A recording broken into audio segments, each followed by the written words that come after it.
이번 엔비디아 2025년 1분기 어닝 서프라이즈를 기록했어요. 지금 애프터장에서 거의 5% 정도 급등 중입니다.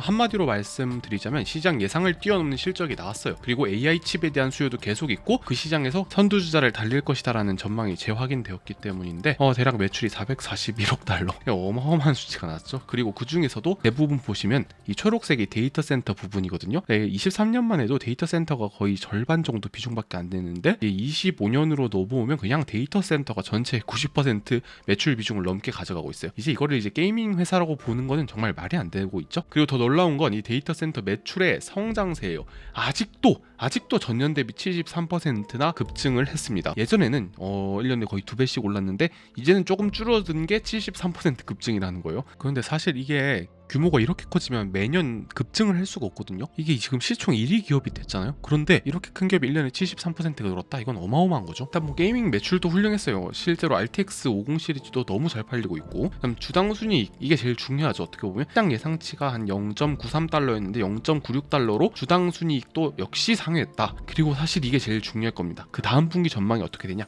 우리 매출 450억 달러 나올 거다. 우리 수출 통제 받아도 정말 잘 나올 거다. 자, 요 내용을 안 할 수가 없겠는데 잠깐 관련 개념 짚고 넘어가겠습니다. 이번 엔비디아 실적은 이 H20을 모르면 정확히 분석을 할 수가 없어요. 제가 간단하게 이 회계 처리, 이게 실적에 어떻게 영향을 미쳤는지 분석을 해드리겠습니다. 다들 알고 계실 텐데 H20 같은 경우는 중국용 AI 칩입니다. 성능 제한이 많이 걸려있는 칩이라고 생각하시면 되고, 미국 정부가 여기에 대한 수출 규제를 함으로써 엔비디아가 엄청나게 많이 떨어졌었죠. 이런 규제 때문에 덕분에 엔비디아가 한 70억 달러, 하나로 치면 한 10조 원 수준의 손실이 있을 거다라고 했는데 이번에 보니까 45억 달러, 한 6조 원 정도로 생각보다 적었어요. 그 이유는 이 H20 칩을 재활용했다고요. 아마 HBM 메모리를 뜯어내서 다른 데 갖다 붙였을 겁니다. 그래서 70억 달러보다는 좀 낮게 45억 달러로 나왔다. 그러니까 예상보다는 더 좋았다, 이 말이겠죠. 제가 사실 이 부분 크게 걱정할 필요 없을 거라고 예전에 한번 영상에 다뤘습니다. 그런데 이 45억 달러 비용이 어떻게 구성되어 있는지 제가 리뷰를 간단하게 하자면, 첫 번째로 재고자산 평가 손실이에요. 그러니까 재고자산, 우리가 갖고 있는 엔비디아 그래픽카드 재고가 실제로 팔 수 있는 가격보다 낮아지면 그걸 평가 손실로 잡게 돼 있습니다. 자, 생산된 H20 칩의 판매 가치가 제조 원가보다 낮아질 것으로 예상이 돼서 그 손실로 잡았던 거예요. 두 번째로는 손실 충당이에요. 자, 이게 뭐냐면 이제 중국에서 우리 계약할게, 우리 너희 거 살게 라고 해놓은 이미 계약이 있단 말이죠. 그거를 이제 못 사게 됐잖아요. 라이센스를 발급해야 되다 보니까 못 사게 돼서 미래에 발생할 손실을 먼저 현재 비용으로 인식하게 되어 있습니다. 이거 둘 다 보수적인 회계 처리를 위함인데, 그래서 이 45억 달러의 비용이 발생했다라고 보실 수가 있을 것 같아요. 어떻게 영향을 미쳤느냐?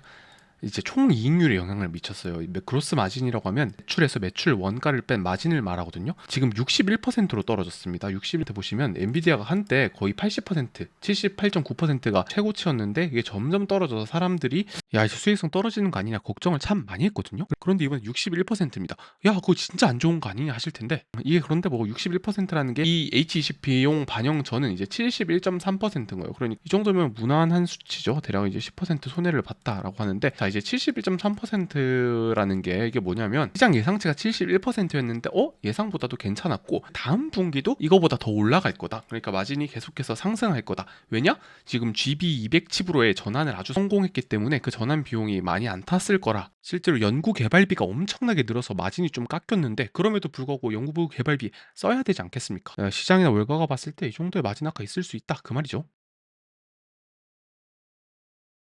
일단 확실히 트럼프 대통령과 관련해서 지정학적 리스크가 있어요. 엔비디아가 다음 분기에 중국 수출 제한 때문에 매출이 대략 이제 80억 달러, 하나로 치면은 한 11조 원이 날아갈 것 같다라고 했는데, 제가 봤을 때는 약간 엄살이 있습니다. 이거 1분기 때랑 비슷할 것 같아요. 자, 여기서 첫 번째 질문을 한번 던져봅시다. 미국 정부가 과연 중국의 AI 굴기를 막기 위해 엔비디아의 수출을 끝까지 막을 것인가? 표면적으로는 일단 막았다예요. 명분은 있으니까요. 그런데 그 결과가 어땠죠? 다들 아시잖아요. 숨통을 조이니까 중국은 결국 화웨이라는 괴물을 앞세워서 자체 AI 칩으로 자생하기 시작했어요. 그 호랑이를 굶겨 죽이려다가 스스로 사냥하는 법을 터득하게 만든 꼴이죠. 이쯤 되면 미국 정부도 머리가 복잡해질 겁니다.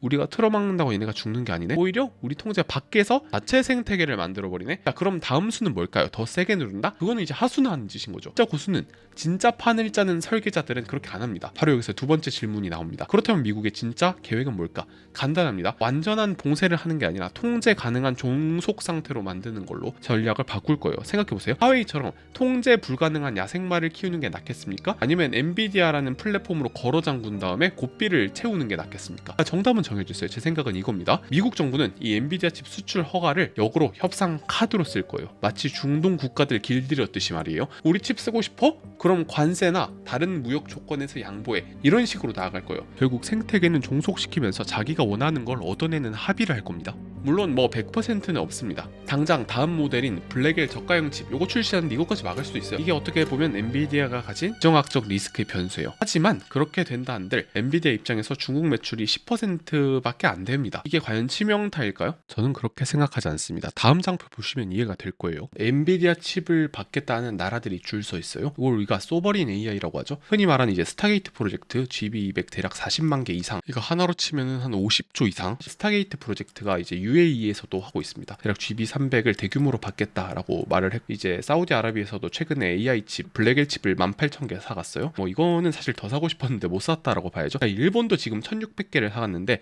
이건 정말 일부 사례고, 실제로 일본도 한 수십조 원을 투자한다고 합니다. 대한민국도 해야 되는데 일단 예정치가 2조예요. 이러면 안 될 것 같은데 이게 좀 비루해 보이는데, 일단 대선 후보님들 공약 AI에 빡세게 투자하겠다 다들 이렇게 말했잖아요. 좀 획기적으로 많이 늘려야 된다고 생각해요. 지금 AI 인프라를 더 깔아야 됩니다. 지금 우리나라 제가 알기로 H100 1000장에서 2000장 있다고 들었는데 이거 경쟁하기가 쉽지 않죠. 정말 전폭적으로 투자해야 된다고 생각합니다. 물론 저희가 달라고 해서 주는 것도 아니지만 그래도 이렇게 손 놓고 있지 말고 시도를 더 해야 됩니다. 그리고 XAI, 일론 머스크의 XAI 같은 경우는 대략 20만 개가 설치돼 있고, 지금 내년까지 100만 개를 설치하겠다. 요 표를 다 합치면은 최소 못해도 100조에서 200조가 나오는데, 결국 이 중국을 대체할 수요는 얼마든지 넘친다라고 보여집니다.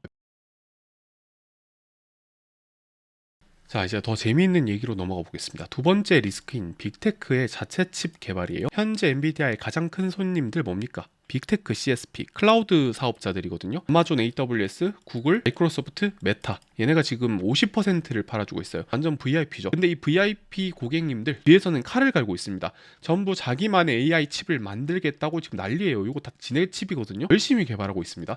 심지어 잘하고 있어요. 당연히 규모와 성능 면에서 엔비디아보다는 약간 떨어지지만 어떻게든 가성비로 밀어붙이려고 하고 있습니다. 그런데 엔비디아는 과연 가만히 있을 것인가? 이 배신자들의 칼을 맞아줄 만큼 어리석은가? 아니요. 이미 엔비디아는 몇 년 전부터 알고 있었습니다. 테크가 자체 칩을 개발한 지는 꽤나 오랜 시간이 지났어요. 엔비디아는 이걸 이미 다 간파하고 있고요. 엔비디아가 이들의 독립운동을 막을 수 있는 카드는 첫 번째로 압도적인 성능이에요. 사실 이번 블랙엘 칩이 나오면서 이 가성비 측면에서 또 격차가 한번 벌어졌거든요. 그럼에도 불구하고 빅테크는 자체 칩을 개발할 겁니다. 지금 브로드컴이나 미디어텍, 마벨 이런 회사들이랑 긴밀하게 협업하고 있고, 이걸 막을 수는 없어요. 이건 이제 트렌드입니다. 그러면 엔비디아는 뭘 하겠느냐? 여기서부터가 진짜 재밌는 거예요. 퓨전이라는 기술이 나왔는데, 자, 이게 진짜 독보적이에요. 아니, 원래도 NVLink 기술은 있었던 게 아니냐 물어보실 텐데, 맞습니다. NVLink는 엔비디아 GPU끼리 혹은 GPU랑 CPU를 연결하는 고대역폭 연결 기술이었습니다. 엔비디아가 슈퍼컴퓨팅 시장에서 잘 나갈 수 있게 줬던 가장 큰 기술 중에 하나라고 생각하는데, 기존의 NVLink 기술은 사실 엔비디아 칩들끼리만 연결할 수 있었어요. 그러니까 좀 폐쇄적이었죠. 그런데 이제 퓨전이란 단어가 붙었습니다. 자, 여기서 이 퓨전에 이미 다들 유추하실 수 있으실 거예요. 이제는 엔비디아 칩만 붙일 수 있는 게 아니라요, 야, 너희가 자체 개발한 ASIC, 주문형 반도체 가져와봐. 그것도 우리 GPU에 붙여줄게. 야, 너희가 CPU 개발했어? 커스텀 만들었어? 야, 그것도 괜찮아. 우리 NVLink로 묶어줄게. 이겁니다. 저는 이번 컴퓨텍스에서 나왔던 NVLink 퓨전 발표 보고 엔비디아 전략이 바뀌었다는 걸 알았습니다. 엔비디아 같은 경우는 하드웨어에서 성벽을 높게 쌓았어요. 좀 폐쇄적인 구조를 띠고 있었어요. 인피니밴드도 그렇고 본인들만의 규격이 정말 중요했는데, 이제는 그게 아닙니다. 야, 너희 칩도 우리 엔비디아에 붙일 수 있게 만들어줄게.